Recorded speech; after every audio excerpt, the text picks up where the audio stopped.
ការបង្ហាញអ្វីជារបស់ខ្មែរនាំឲ្យខ្មែរទទួលបានប្រយោជន៍ទាំងសេដ្ឋកិច្ចនិងវប្បធម៌ពីភ្ញៀវទេសចរបរទេស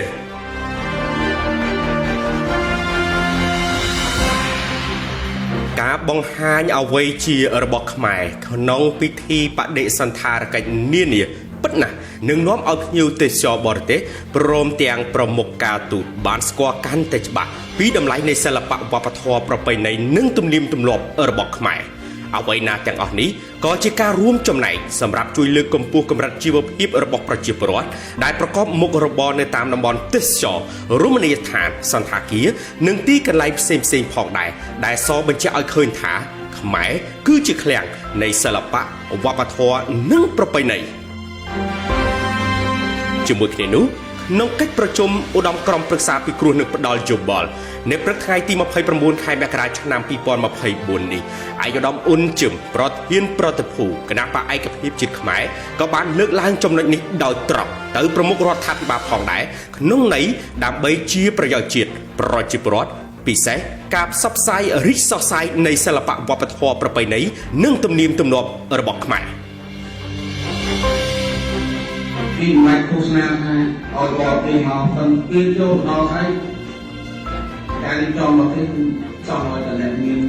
លុយមកទេសចរដល់មិនបាច់អញ្ជើញទេយើងរដ្ឋាភិបាលថ្នាក់ក្រសួងទេសចរផងប្រឹងពីនេះប៉ុន្តែទឹកពីជាក់ស្ដែងនៅក្នុងការទទួលបរិស័ទថាញៀវពីលើដល់ក្រោមយើងតាមតែប្រឡងតែយើងបាត់បកបែបទូមកបែបថៃមកបែបចិនតែចិនយើងយកចូលមកហើយអត់ទៅរបស់ខ្មែរ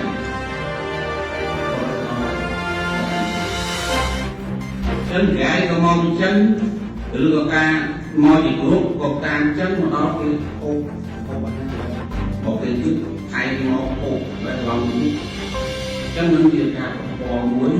បើយើងស្រូបយកបាននៅសិក្សានៅពីបំផុតអញ្ចឹងការស្នើយោបល់ពីការសុំយោបល់ថាយើងត្រូវពីរៀនធ្វើមិនឲ្យជារបស់ខ្មែរហើយឲ្យខ្មែរទទួលបានផលប្រយោជន៍ច្រើនទេសចរដែលមកឲ្យតាមរយៈក្រុមចិនក្រុមថៃក្រុមអីផ្សេងៗពីស្រូបយកអាការទៅពីបើសិនយើងមកដល់គេចូលញ៉ាំតែរបស់តែខ្មែរច្រើនបានផលប្រយោជន៍ហើយការបដិសណ្ឋារកិច្ចនឹងអាជ្ញាធរថ្នាក់មូលដ្ឋានក៏ពីចំនេះសហការជាមួយអ្នករកស៊ីទូទាននិងអាជ្ញាធរនឹងការបដិសណ្ឋារកិច្ចរបស់បានរលូនដោយយើងមិនបាច់ចាំរដ្ឋមន្ត្រីឬរូបរដ្ឋាភិបាលជួយក៏ចង់មកហើយតែបរិយារដ្ឋាភិបាលប៉ុនខាងក្រសួងទេសចរប៉ុនប៉ុន្តែថ្នាក់មូលដ្ឋានចូលមកធ្វើសេចក្តីការទៅវិញគេមកហើយ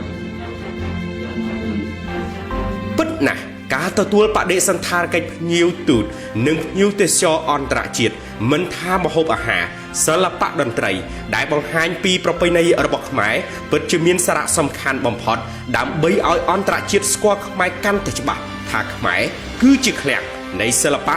វប្បធម៌ប្រពៃណីទំនៀមទម្លាប់ដ៏ល្អផូរផង់មិនអាចកាត់ថ្លៃបានឡើយ។